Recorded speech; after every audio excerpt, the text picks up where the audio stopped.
Hey guys, tonight we slip into the quiet corners of your mind, where the world's edges blur and big questions hum like a distant storm. Picture yourself on a cliff at dusk, the sky bruised purple, stars poking through like tiny holes in the universe's fabric. You're staring out wondering, what's real? Not just the rocks under your feet or the breeze tugging your hair, but the whole deal, existence itself. Philosophy's a beast like that, always poking at what you think you know. Fair warning, you probably won't survive this without questioning your entire reality at least once. So, before you get comfortable, take a moment to like the video and subscribe, but only if you genuinely enjoy what I do here. Drop a comment with your location and local time. I'm curious where you're drifting off from tonight. Now, dim the lights, maybe turn on a fan for that soft background hum, and let's ease into tonight's journey together. You're standing on that cliff, toes curling over the edge, and the question hits: what's actually out there? Philosophers have been scrapping over this forever, trying to pin down reality like it's a butterfly you can stick on a board. The ancient Greek thinker Parmenides, around 500 BCE, said reality is one big, unchanging blob. Nothing comes, nothing goes, it just is. Sounds like he was trying to sell you on the universe as a cosmic meatball, right? But then you've got Heraclitus, his rival, whispering in your ear that everything's flux, like a river you can't step in twice. You try to grab reality and it slips through your fingers like water. Which one's got it right? Historians still argue whether Parmenides was onto something eternal or just stuck in a metaphysical rut. Now let's get weird. There's this quirky tidbit from the 18th century. Bishop George Berkeley, an Irish philosopher, argued that nothing exists unless someone's perceiving it. That tree over there? Only real because you're looking. Turn away and poof, it's gone like a bad Tinder date. He said God's the ultimate perceiver, keeping the world on life support with divine attention. Makes you wonder if reality's just a cosmic live stream, doesn't it? You blink and the universe might drop the call. So you're on this cliff and your brain's doing cartwheels. Is reality solid, like Parmenides' meatball, or is it Heraclitus River, always moving? Or maybe Berkeley's got a point and it's all in your head, or God's. You kick a pebble and it skitters off the edge, tumbling into the dark. You hear it hit the waves below, a faint plunk. Real enough, right? But then you squint at the horizon where the sea melts into the sky and it's not so clear anymore. What if your senses are lying? You've been burned before? Optical illusions, dreams that felt too real. That time you swore you saw your cat in two places at once like some quantum furball. Let's lean into that. Your senses are your only window to the world, but they're not exactly 4K resolution. Colors look different in dim light, sounds get muffled when you're tired. Philosophers like Plato warned you about this back in ancient Athens. He said reality's like shadows on a cave wall, flickering, incomplete. The real stuff, the forms, are perfect ideas floating somewhere beyond your grasp. You're stuck chasing echoes, piecing together a puzzle with half the pieces missing. Ever try assembling IKEA furniture without the manual? Yeah, it's like that, but with existence. Now, picture yourself sitting on that cliff, legs dangling, the air cool against your skin. You're wondering if you can trust anything. Maybe reality's a mix. Some solid bits, some slippery ones.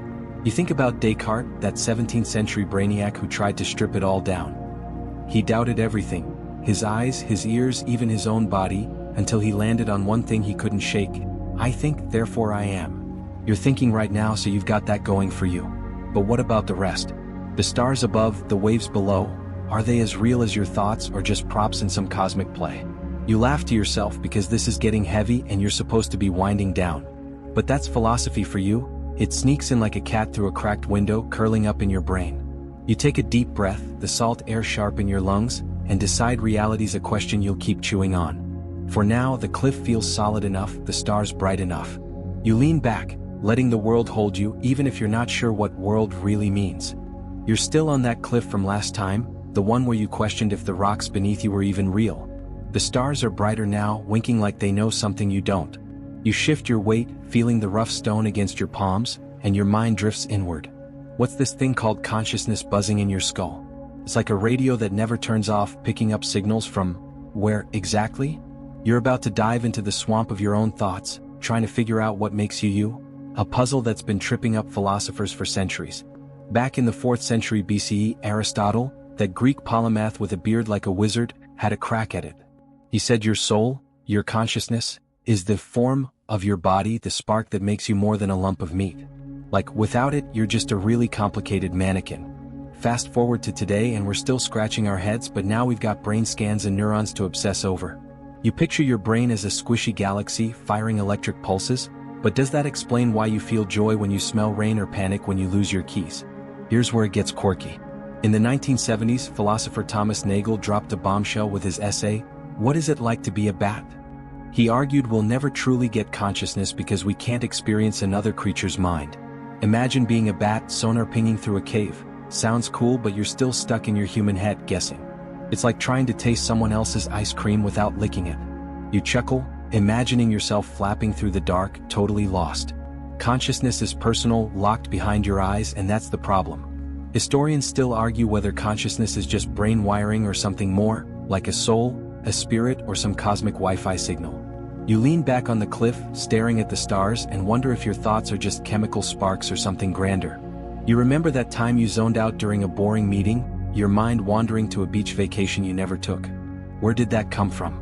It felt real, vivid, like you could smell the sunscreen. If your brain can cook up fake worlds, how do you know this cliff isn't one of them? Let's poke at that. You're aware of yourself right now, your breath, the cool air, the faint hum of that fan you turned on. But what's doing the aware-ng? Philosophers like Descartes, who you met last time with his "I think, therefore I am," pinned it on a thinking self. But then you've got folks like David Hume, an 18th century skeptic, saying there's no solid self. Just a bundle of sensations, like a playlist of feelings and thoughts with no DJ. You try to grab onto you, but it's like clutching fog. Ever wake up from a dream where you were someone else? Yeah, that's the vibe, disorienting, like you're a guest in your own head. Now picture your mind as a theater. The stage is lit, thoughts dancing like actors, but who's in the audience? You. God. Nobody? Some neuroscientists say it's all just brain circuits firing, no need for a mystical watcher. But then why does it feel like there's a you watching the show? You smirk, thinking of your brain as a shady director staging scenes without telling you the plot. Maybe consciousness is just the brain tricking itself into thinking it's special, like when you convince yourself you're fine after forgetting your lines in a school play. You stretch your legs, the cliff's edge still close, and notice how your thoughts keep spiraling. Consciousness isn't just about thinking. It's about feeling, choosing, wondering why you ate that extra slice of pizza at 2 a.m. You think of Nagel's bat again and laugh softly. If you can't understand a bat's mind, good luck with your own. The stars above seem to pulse like they're in on the joke. Your consciousness is this glowing, slippery thing, and you're both the owner and the tenant, paying rent to a landlord you've never met. For now, you let the question simmer. The cliff holds you, the night wraps you, and your thoughts hum like that fan in the background. You're aware you're here and that's enough, or is it?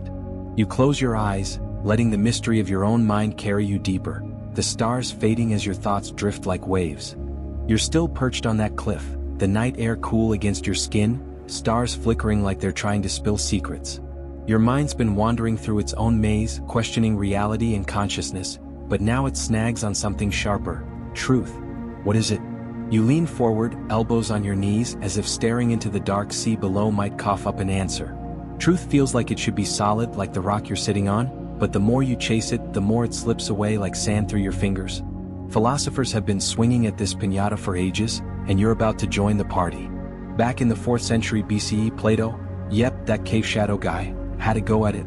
He said truth lives in the realm of perfect forms, not in the messy world you see. That rock you're on? It's just a knockoff of the ultimate rock form, the true one. Sounds like he's trying to sell you a cosmic timeshare, right? But his point sticks. Truth isn't always what's in front of you. Fast forward to today and we're drowning in truths, news, opinions, that one friend who swears they saw Bigfoot. You're left wondering if truth is out there or just a story we tell ourselves. Now for a quirky twist. In the 20th century, philosopher Alfred Tarski came up with a wild idea called the semantic theory of truth. He said a statement like, "Snow is white," is true only if, well, snow is white. Sounds obvious, but it's like saying truth depends on the world matching your words. You picture yourself holding a snowball, squinting at it under the starlight. Is it white? Gray? Depends on the light, doesn't it? Tarski's theory feels like a riddle wrapped in a shrug, and you can't help but smirk at how something so simple gets so tangled. Historians still argue whether truth is absolute, like Plato wanted, or relative, shifting with culture and context. You think about your own life, how truth changes depending on who's talking. Your mom says you're grounded for sneaking out. You say you were just borrowing the night air. Both feel true, but they clash. You shift on the cliff, the rock digging into your thighs, and wonder if truth is just perspective playing dress up. Ever scroll through X and see two people shouting opposite facts, About the same event? Yeah, it's like that. Everyone's got their own lens and nobody's cleaning the glass. Let's dig deeper. You're chasing truth, but lies keep tripping you up. Philosophers like Nietzsche, that 19th century mustache icon, said truth might just be a useful fiction. He thought we make up truths to survive, like believing everything happens for a reason when your plans fall apart. You laugh, remembering the time you told yourself missing that bus was meant to be, only to wait an hour in the rain. Nietzsche's got a point. Truth feels good until it doesn't. But then there's Immanuel Kant, who said we can't know things in themselves, only how they appear to us. So, maybe truth is locked in a vault and you're stuck peeking through a keyhole. You lean back, the stars above swirling like a cosmic jury. Is truth out there, or are you just stitching together bits of belief? You think about science, experiments, data, those fancy graphs that scream truth. But even science wobbles. In the 1600s, people swore by Galileo's telescope discoveries, but others called him a heretic for saying the earth moved. Truth's a moving target, and you're not sure if you're the hunter or the hunted. You grin, picturing yourself as a philosophical Indiana Jones, dodging traps labeled bias and fake news. The sea below whispers, waves lapping like they're gossiping about your quest.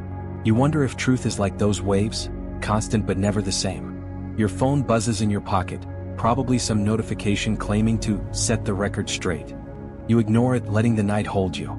Truth might be out there, or it might be a story you tell yourself to keep going. For now, you're okay with the chase, the stars above winking like they're rooting for you, or laughing at you. Either way, you're drifting, the question of truth fading into the soft hum of the night. You're still on that cliff, the sea murmuring below like it's whispering half-truths you can't quite catch. The stars above feel like judges, watching you wrestle with reality, consciousness, and that slippery beast called truth. Now your mind pivots, landing on something heavier. What makes something good? You shift, the rock beneath you cool and unyielding, and you wonder why you even care about right and wrong. It's like you're holding a moral compass, but the needle's spinning, no north in sight. Philosophers have been brawling over morality forever, and you're about to step into the ring. Back in the 18th century, Immanuel Kant, that guy who said you can't know things in themselves, tried to pin down goodness. He argued it's about intention, not outcome. You do the right thing because it's right, not because it gets you likes or a cookie. Picture Kant as your strict but fair grandma, telling you to tell the truth even if it means admitting you ate the last slice of cake. His big idea, the categorical imperative, says you should act only in ways you'd want everyone else to act. Sounds simple, but try applying it when your friend asks if their new haircut looks good. You wince, remembering that time you lied to spare feelings. Was that good? Kant's shaking his head somewhere. Now for a quirky detour. In ancient China, the philosopher Mozi pushed a wild idea called universal love. He said you should care for everyone equally, your neighbor, a stranger, even that guy who cut you off in traffic. No favorites, just pure, impartial goodwill. You chuckle, imagining yourself hugging every rando on the street like it's a cosmic group project. Mozi's heart was in the right place, but good luck convincing your brain to love equally when your cat's purring in your lap and your neighbor's blasting music at 3 a.m. Historians still argue whether morality is universal, like Kant and Mozi wanted, or if it's a cultural patchwork, stitched together by time and place. You think about your own moral code, how it shifts.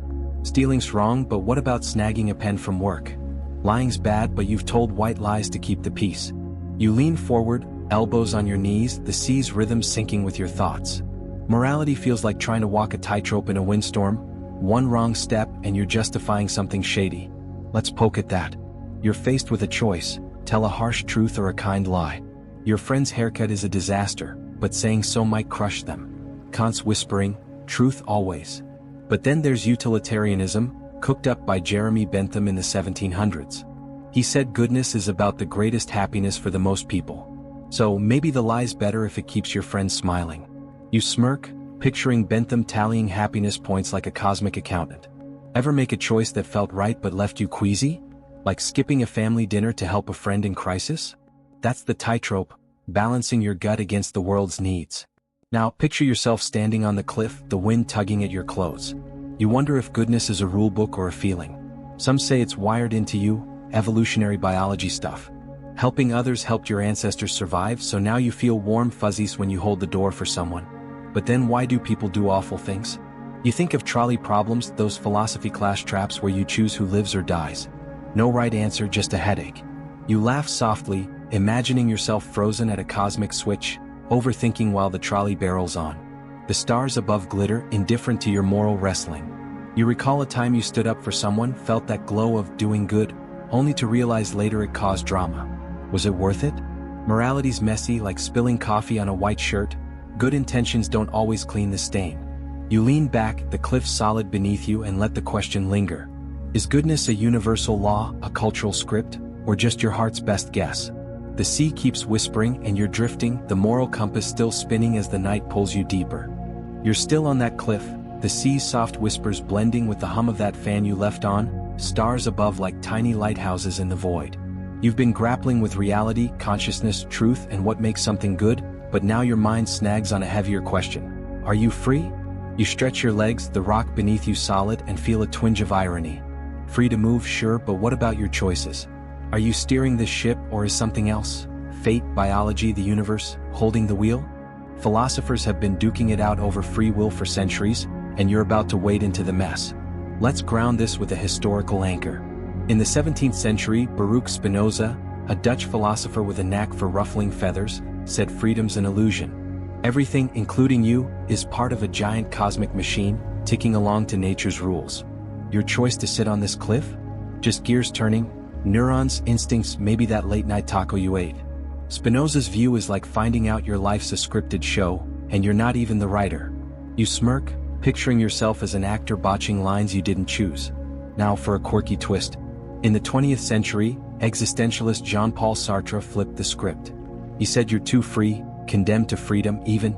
Every choice is yours, no excuses, no blaming fate.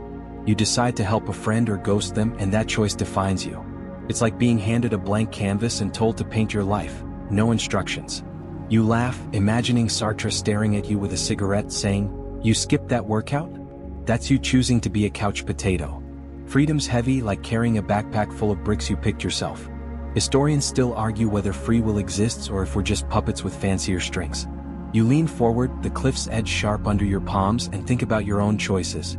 That time you stayed up all night binge-watching a show, free will or just your brain craving dopamine.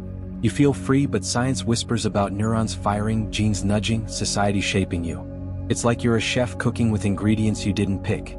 Ever say, "I had no choice," when you totally did? Yeah, that's the trap, blaming the recipe instead of the cook. Let's dig deeper. You're on this cliff, choosing to sit here to think these thoughts. But what shaped that choice? Your upbringing, your mood, that random ex-post you scrolled past? Determinists like Spinoza say it's all cause and effect, a chain stretching back to the Big Bang. But then there's libertarian free will, not the political kind, but the idea you've got a spark of pure choice untouched by the past. You picture yourself as a cosmic DJ scratching the record of fate. Except, if you're free, why do you keep picking the same bad habits? Like hitting snooze 5 times every morning. You grin, guilty as charged. Now imagine standing up, right there on the cliff. You could walk away, jump, don't please, or just stay put. Feels free, right? But your stomach growls, your phone's buzzing, the wind's pushing. How much is you versus the world nudging you? Philosophers like Daniel Dennett try to split the difference, saying you're free-ish within constraints. Like a dog on a long leash, you've got room to roam, but don't try climbing the stars. You chuckle, picturing yourself tugging at a cosmic leash, barking at the moon. The sea below keeps its rhythm, waves lapping like a metronome to your thoughts. Freedom's weight sits on your shoulders, heavy but not crushing. You think of Sartre again, his no excuses vibe. That time you apologized for snapping at a friend? Were you free to act better, or was your bad mood the boss? The stars don't answer, just glitter like they're amused. You lean back, letting the question of free will swirl like the breeze. Are you choosing this moment, or is it choosing you? For now you're here, the cliff holding you, the night soft and vast, pulling you deeper into its quiet. You're still perched on that cliff, the sea's gentle lapping blending with the low hum of your fan, stars above twinkling like they're keeping score. You've wrestled with reality, consciousness, truth, morality, and freedom, each question piling onto your mind like books on an overstuffed shelf. Now your thoughts drift to something slipperier, time. It's ticking, isn't it? Or is it? You glance at your phone, 4:59 p.m. somewhere, maybe not here. Time feels real, like the rock under you, but the more you think about it, the more it feels like a dream you can't pin down. Philosophers have been chasing time's tail forever, and you're about to join the hunt. Let's anchor this with history. In the 5th century, Augustine of Hippo, a Christian thinker with a knack for deep dives, tackled time in his Confessions. He said time's a mystery, When you're not thinking about it, you get it, but try to explain it and it's gone. Like trying to describe a song you're humming. He thought time exists in your mind. Past as memory, present as attention, future as expectation. You nod, thinking of that time you replayed a childhood summer in your head, so vivid you could smell the grass. Was that the past or just your brain playing director? Now for a quirky twist. In the 20th century, physicist Julian Barber argued time might not exist at all. He said reality is just a stack of nows, like snapshots in a cosmic photo album, no flow between them. Imagine your life as a flipbook. Each moment frozen, no motion, just the illusion of it. You laugh, picturing yourself stuck in a snapshot, mid-yawn, forever. Barber's idea is wild, like finding out your life's a glitchy PowerPoint presentation. Historians still argue whether time is linear, like a road, or something else. Cyclical, relative, or just a human construct. You lean back, the cliff's cool stone grounding you, and think about your own time. Days blur. Monday feels like Friday, last year feels like yesterday. Einstein's relativity messes with you too.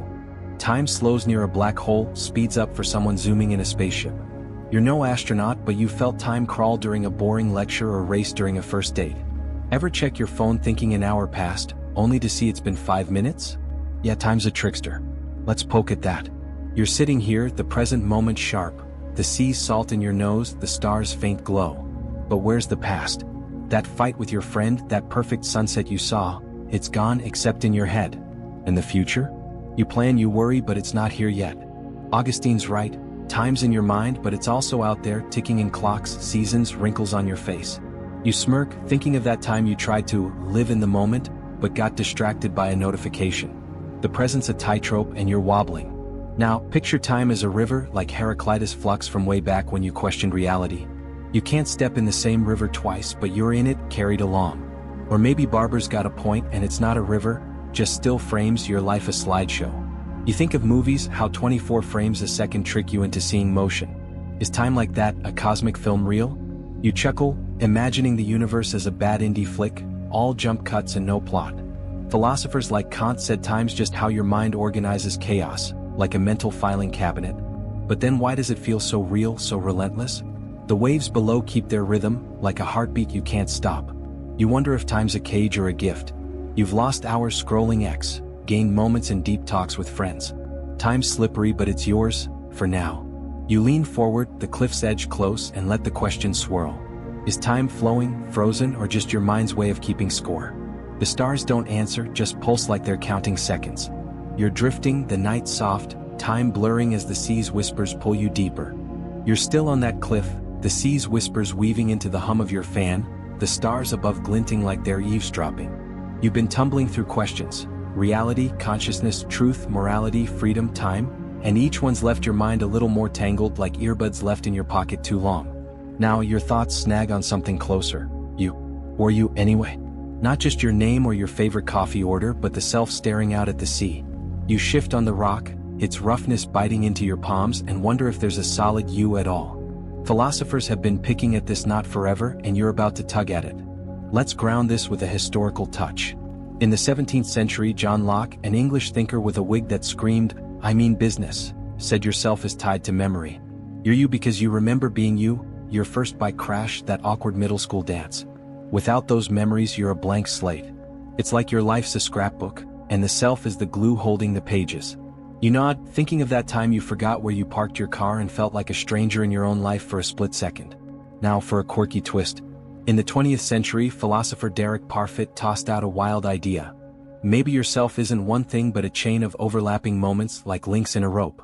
You're not the same you as yesterday, just connected by a thread of memory and habits. Imagine meeting your 10-year-old self. Same person? Hardly. You laugh, picturing kid you judging your current hairstyle like it's a crime scene.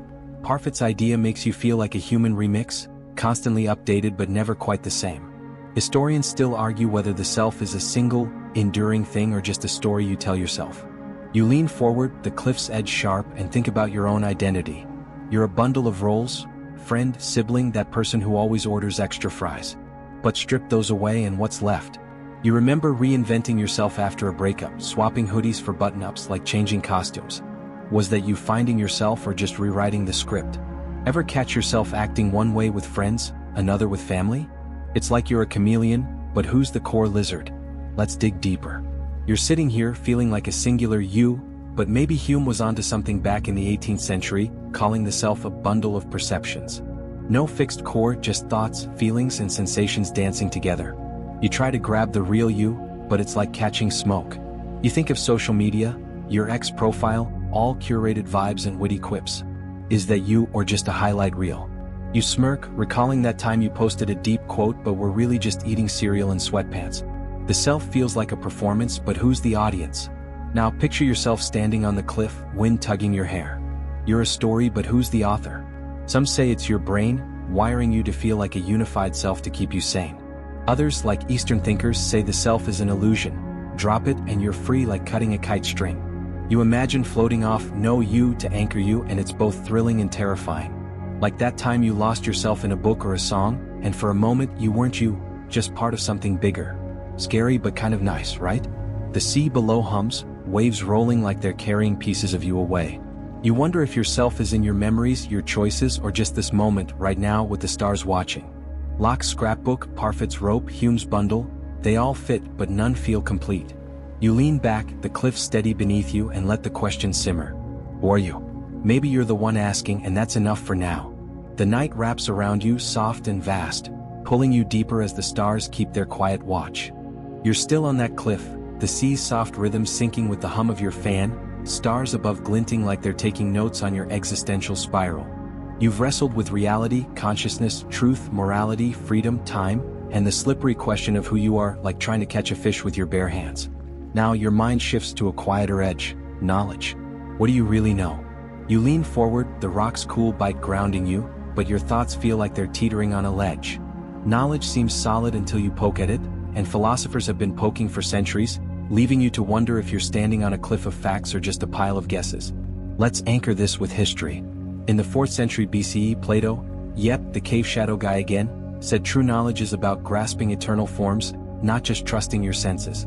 That star you're staring at? It's not the real deal, just a flickering copy of some perfect star form. Sounds like he's trying to sell you a cosmic VIP pass, right?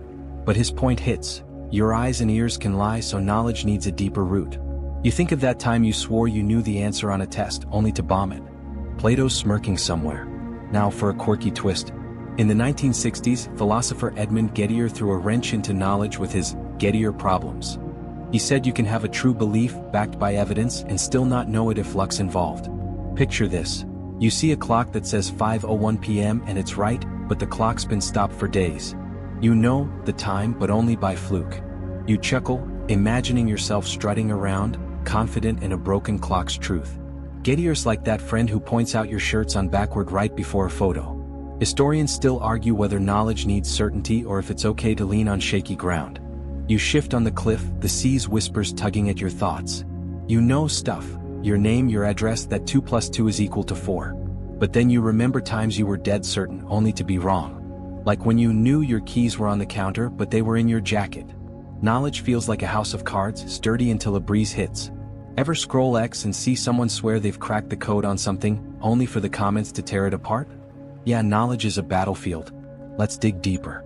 You're sitting here, feeling the cliff, seeing the stars. You know they're there, right? But Descartes, that "I think, therefore I am" guy, would say doubt everything except your own thinking. You try it, doubt the cliff, the sea, even the fans hum. What's left? Just you thinking. But even that's shaky. How do you know your thoughts aren't tricked?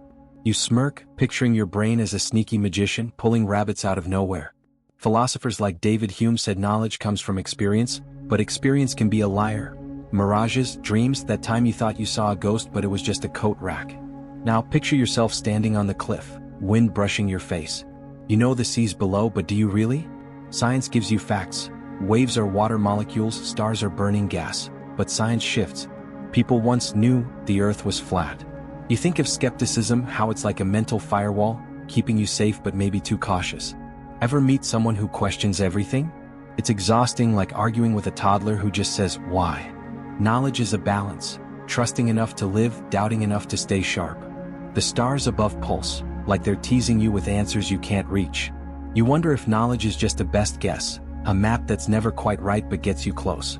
You lean back, the cliff holding you, and let the question of what you know, or don't, swirl like the sea below. It's humbling, like realizing you're a tiny speck in a cosmic library, flipping through books you'll never finish.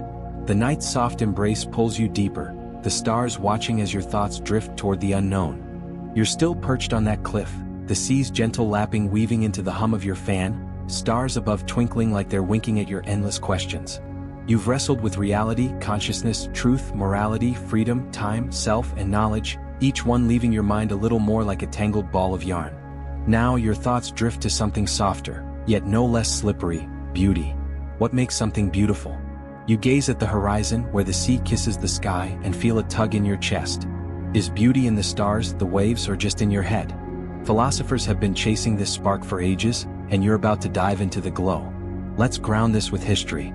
In the 18th century, Immanuel Kant, the moral compass guy, took a stab at beauty. He said it's not just about what you see but how it makes you feel. A disinterested pleasure, where you love something without wanting to own it. Like staring at the sea right now, not needing to bottle it up, just letting it be. You nod, thinking of that time you saw a painting that stopped you cold, not because you wanted it but because it felt like it spoke to your soul. Kant's like your artsy friend who overanalyzes everything but kinda nails it. Now for a quirky twist. In ancient Japan, the concept of wabi-sabi celebrated beauty and imperfection. Like a cracked teacup or a weathered cliff like the one you're on. It's the opposite of Instagram filters, finding charm in the flawed, the fleeting. You chuckle, picturing yourself trying to sell wabi-sabi to a selfie-obsessed influencer. Hey, embrace that chipped mug. It's weirdly freeing though, to think beauty doesn't need to be perfect, like that time you loved a lopsided cake because it was made with care. Historians still argue whether beauty is universal or just a cultural lens. You lean forward, the cliff's rough edge pressing into your palms, and think about what you find beautiful. A sunset, sure, but also a friend's laugh or the way rain taps your window. Is that universal or just you? Some say beauty's wired into your brain. Symmetry, proportion, evolutionary tricks to make you pick healthy mates.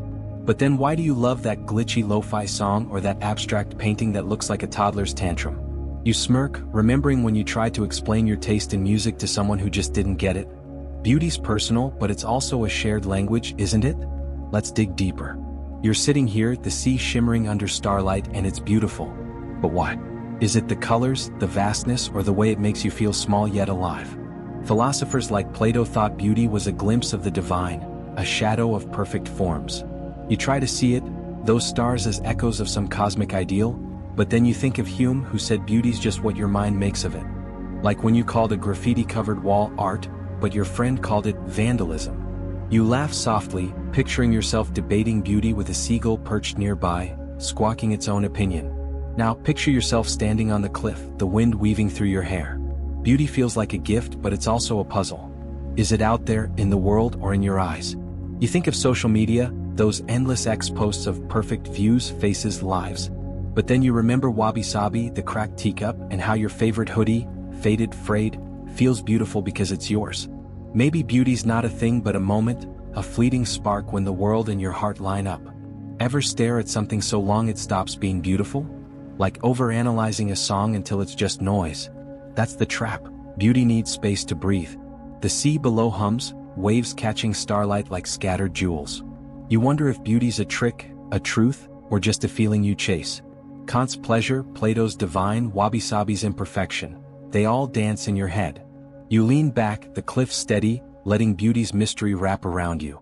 The stars keep their watch, the night soft and vast, pulling you deeper as the glow of the sea lingers in your mind.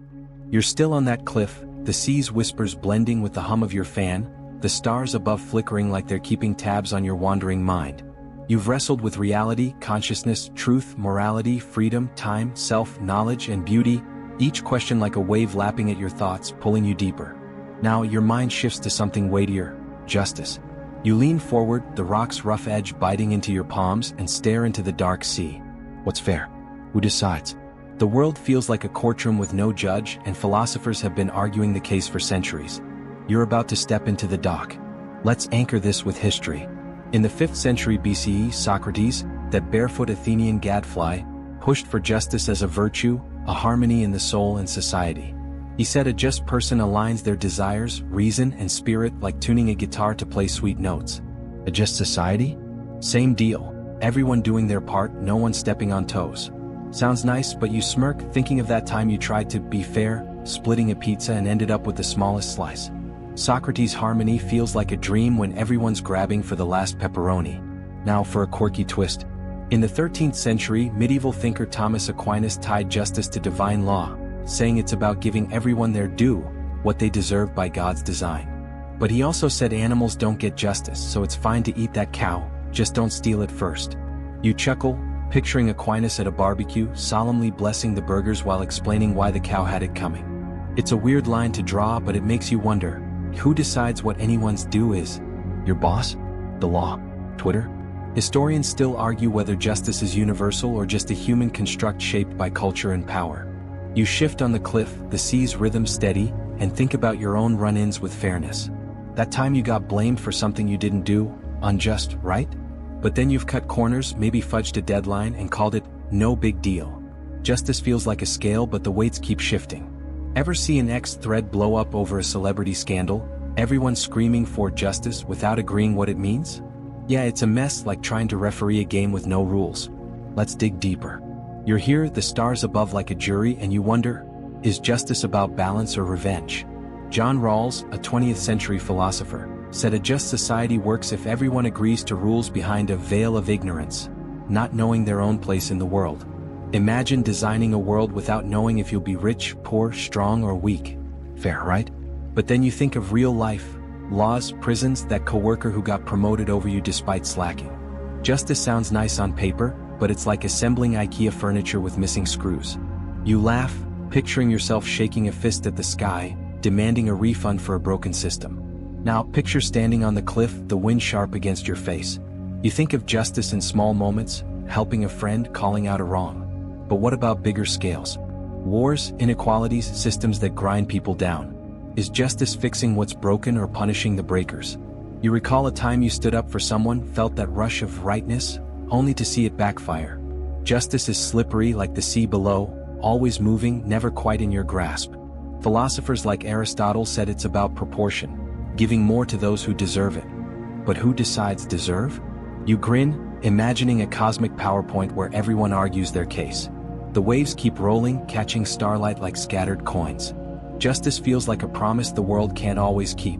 Socrates' harmony, Aquinas' divine due, Rawls' veil, they're all trying to pin down something that shifts with every human heart. You lean back, the cliff solid beneath you, and let the question linger. Is justice out there or just a story we tell to sleep better?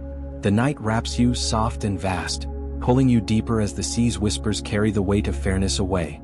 You're still on that cliff, the sea's soft murmurs weaving into the hum of your fan, the stars above glinting like they're eavesdropping on your restless thoughts. You've wrestled with reality, consciousness, truth, morality, freedom, time, self, knowledge, beauty, and justice, each question piling up like stones in a cairn, marking your journey.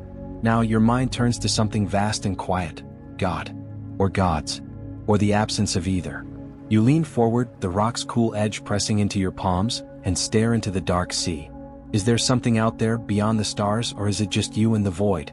Philosophers have been chasing this question through history's haze, and you're about to step into the mist. Let's ground this with history. In the 13th century, Thomas Aquinas, that barbecue-blessing scholar, argued for God's existence with his 5 ways. He said everything needs a cause, and the universe's first cause is God, an unmoved mover, like the spark that lit the cosmic fuse. Picture Aquinas pointing at the stars, saying they don't just happen. You nod, thinking of that time you watched a meteor shower and felt something bigger, like the universe was whispering your name. But was it divine or just your brain weaving stories? Now for a quirky twist. In the 17th century, Blaise Pascal, a French mathematician and philosopher, came up with Pascal's wager. He said believing in God is a safer bet than not, like picking the winning team just in case. If God exists, you're set. If not, no harm done. You chuckle, imagining Pascal at a cosmic casino betting his soul on red. It's a weirdly practical take, like buying insurance for your afterlife, but it makes you wonder, is faith a choice or a feeling? Historians still argue whether God's existence can be proven or if it's all just faith dressed up in logic. You shift on the cliff, the sea's rhythm steady, and think about your own brushes with the divine. Maybe it was a quiet moment in a church, a mosque, or just under these stars, feeling small but connected. Or maybe you're skeptical, rolling your eyes at higher powers, like you do at clickbait X posts promising eternal truths. Ever feel a chill during a storm and wonder if it's just weather or something more? That's the line, reason versus awe, and you're teetering on it. Let's dig deeper. You're here, the stars above like a silent congregation, and you wonder, is God a creator, a concept, or just a comforting story? Aquinas' first cause makes sense until you hit the question, what caused God? Your head spins like when you tried to untangle Christmas lights and made it worse. Then there's Nietzsche, that 19th century mustache rebel, declaring God is dead, saying we've outgrown divine stories. But even he admitted the void left behind is heavy. You think of times you leaned on something bigger, prayer, hope, or just yelling at the sky after a bad day. Was that God or just you talking to yourself? Now picture standing on the cliff, the wind sharp against your face. Faith feels like a leap, but so does doubt. Philosophers like Soren Kierkegaard, another 19th century thinker, said faith is the leap, embracing the absurd without proof. Like diving into the sea below, trusting you'll swim. You smirk, imagining Kierkegaard egging you on, saying, "Jump, you coward." But then there's David Hume, the skeptic, saying you can't prove God with reason. Miracles, design, all shaky ground. You recall a time you felt something during a quiet moment, maybe at a funeral or stargazing. Was it divine or just your heart reaching for meaning? The waves below roll, catching starlight like scattered prayers. You wonder if God's out there, in here or nowhere. Aquinas' logic, Pascal's bet, Kierkegaard's leap, they're all threads in a tapestry you can't quite read. You lean back, the cliff steady, letting the question of divinity hum like the night's pulse. Is God a presence, an idea, or just the echo of your own longing? The stars keep their watch, the night soft and vast, pulling you deeper as the sea's whispers carry the mystery away. You're still on that cliff, the sea's whispers blending with the hum of your fan, stars above twinkling like they're holding on to secrets you can't quite crack. You've wrestled with reality, consciousness, truth, morality, freedom, time, self, knowledge, beauty, justice, and the question of God, each one a stone in the path you're wandering. Now your mind turns to something that feels both urgent and elusive. Meaning? What's the point of it all? You lean forward, the rock's rough edge biting into your palms, staring into the dark sea. Is life a grand story with a purpose or just a random scribble? Philosophers have been chasing this question through history's fog, and you're about to step into the haze. Let's anchor this with history. In the 20th century, Albert Camus, that French existentialist with a knack for gloom, tackled meaning head-on. He said life's absurd. No built-in purpose, just you trying to make sense of a universe that doesn't care. Like Sisyphus pushing his boulder up a hill forever, you've got to find joy in the struggle itself. You nod, thinking of that time you powered through a tough week, not for a big reward but just to say you did it. Camus is like that friend who tells you to keep going even when the finish line's a myth. Now for a quirky twist. In ancient Greece, the Epicureans had a wild take. Meaning comes from pleasure, but not the chug-a-beer kind. They meant quiet joys, good friends, a full stomach, no stress. Picture them chilling in a garden, sipping wine, saying, "This is the life." You chuckle, imagining yourself trying to sell that to your boss. "Sorry, I'm finding meaning in this nap." But it hits home. Those moments with a coffee and a sunrise when life feels like it's enough. Is that meaning or just a fleeting buzz? Historians still argue whether meaning is something you find like a lost key or something you make like a playlist. You shift on the cliff, the sea's rhythm steady, and think about your own search. You've chased goals, a degree, a job, that perfect ex post that went viral for like an hour. But then there are days when it all feels pointless, like you're running a race with no finish line. Ever lie awake wondering why you're even here? Yeah, that's the void staring back, and it's not big on small talk. Let's dig deeper. You're sitting here, the stars above like a blank canvas, and you wonder, is meaning out there or do you build it? Existentialists like Jean-Paul Sartre, that freedom-obsessed guy, said you create your own meaning through choices. Every decision, helping a friend, skipping that party, is you painting your life's purpose. But then you think of religion, promising cosmic meaning tied to a divine plan. You recall moments you felt part of something, maybe praying, meditating, or just losing yourself in music. Was that meaning or just your brain craving a plot? You smirk, picturing yourself as a cosmic screenwriter, scribbling a script the universe keeps rewriting. Now picture standing on the cliff, the wind tugging your hair. You think of Camus' Sisyphus, smiling as he pushes that boulder. Maybe meaning's in the small stuff, laughing with friends, petting your dog, or just sitting here, feeling the night. But there's Nietzsche again, whispering that you've got to create your own values, be your own hero. You laugh, imagining yourself in a cape, declaring, "I find meaning in tacos." But then there's the flip side, nihilism, saying nothing matters. You felt that too, scrolling X late at night, seeing endless posts about chaos and wondering if it's all just noise. The waves below roll, catching starlight like fleeting dreams. You wonder if meaning's a destination or the journey itself. Camus' struggle, the Epicurean's pleasure, Sartre's choices. They're all threads in a tapestry you're still weaving. You lean back, the cliff steady, letting the question of purpose hum like the night's pulse. Is meaning a truth you uncover or a story you tell to keep the darkness at bay?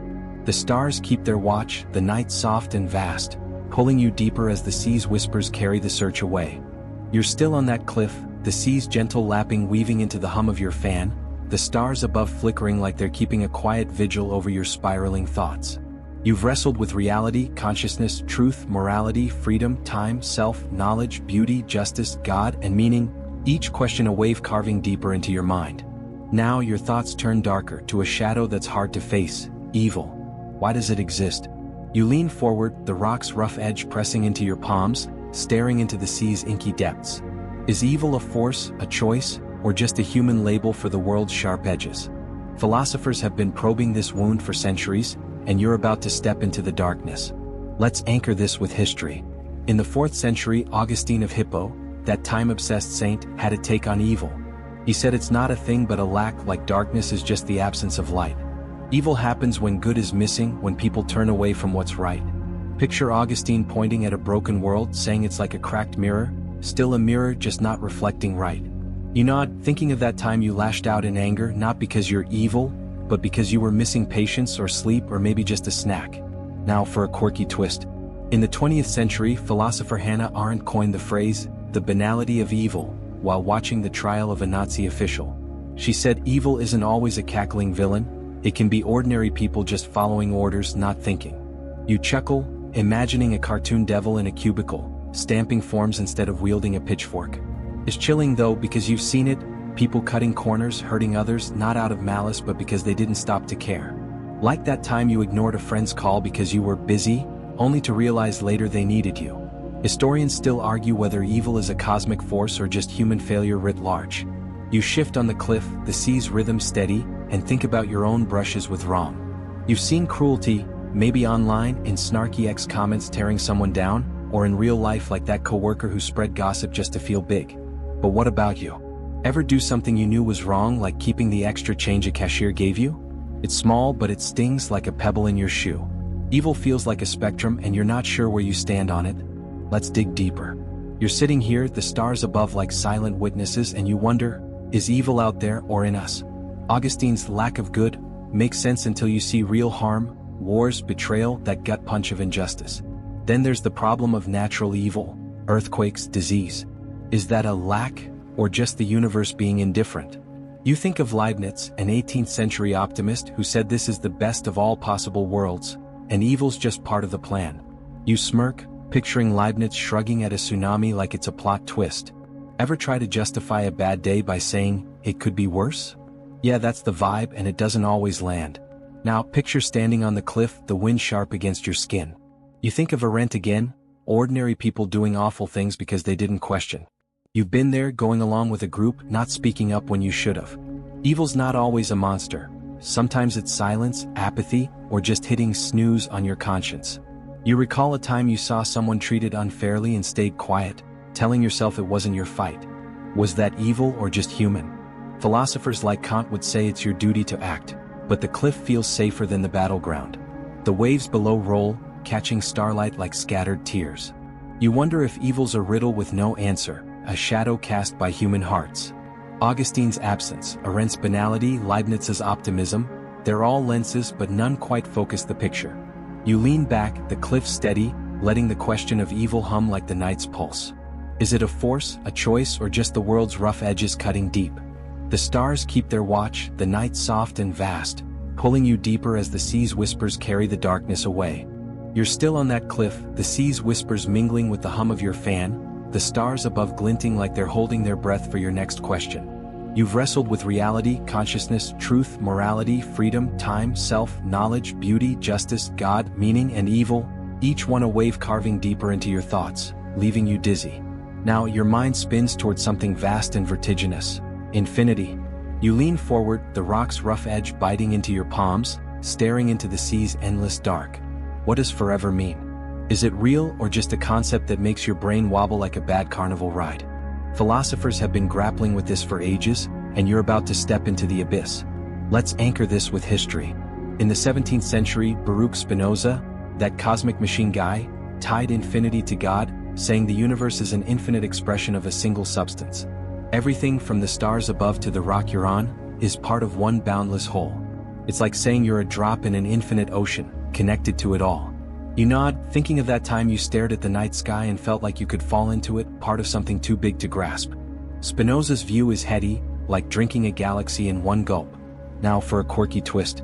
In the 19th century, mathematician George Cantor dove into infinity's math, arguing there are different sizes of infinity.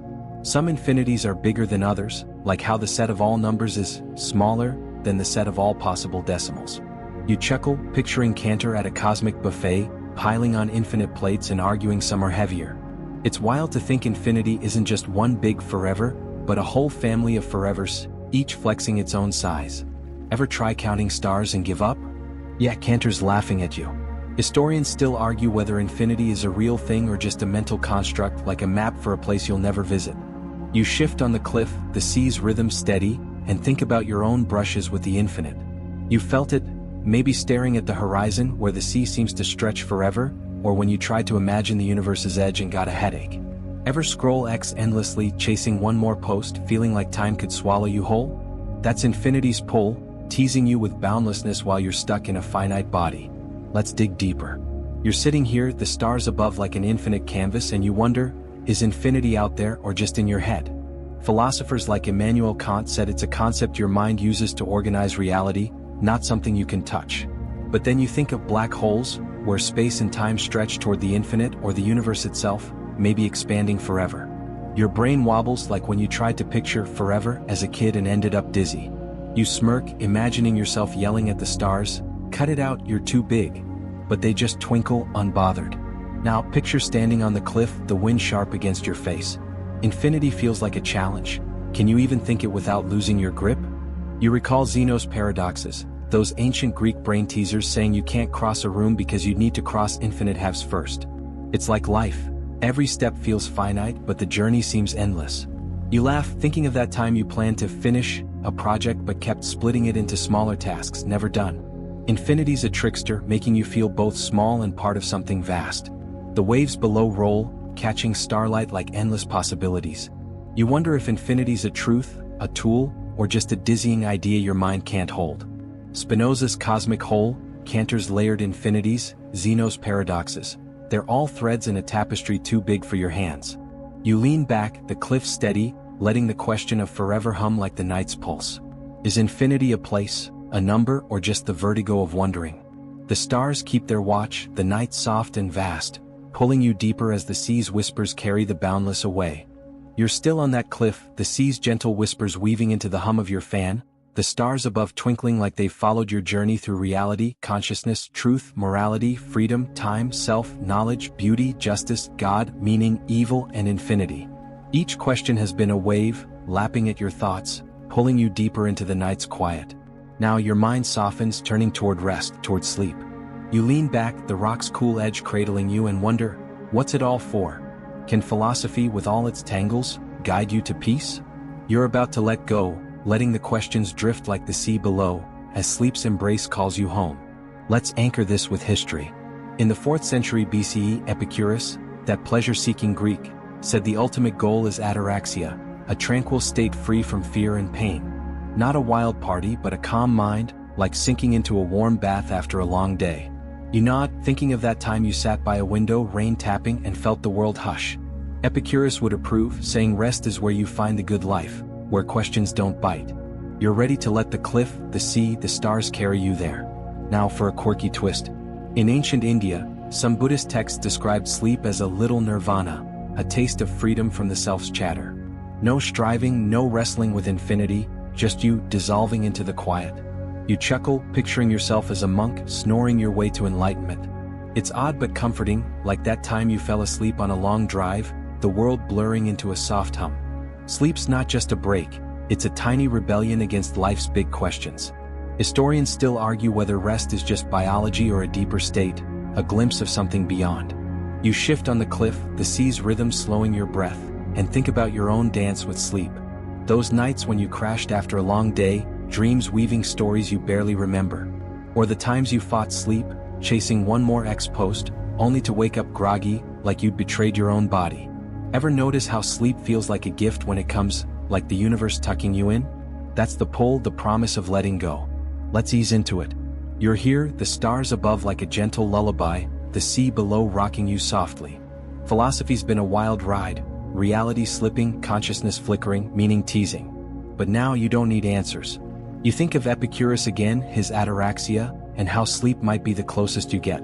Your eyelids grow heavy, the cliff steady beneath you. You recall nights when you drifted off mid-thought, questions fading like stars at dawn. Sleep's not an escape, it's a return, a moment where you're not wrestling with evil or infinity, just being. Picture yourself sinking deeper, the wind soft against your skin. The questions, God, justice, truth, they're still there, but they're quieter now, like waves retreating.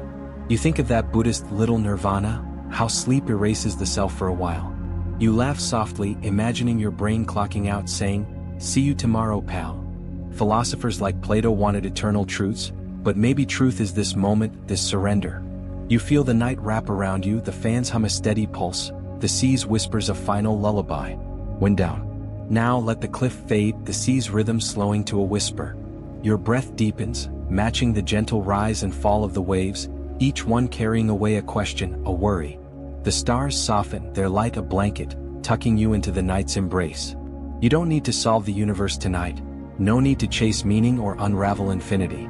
Sleep is here, a quiet friend inviting you to rest. Picture your thoughts drifting, like leaves on a calm stream, moving further with each exhale.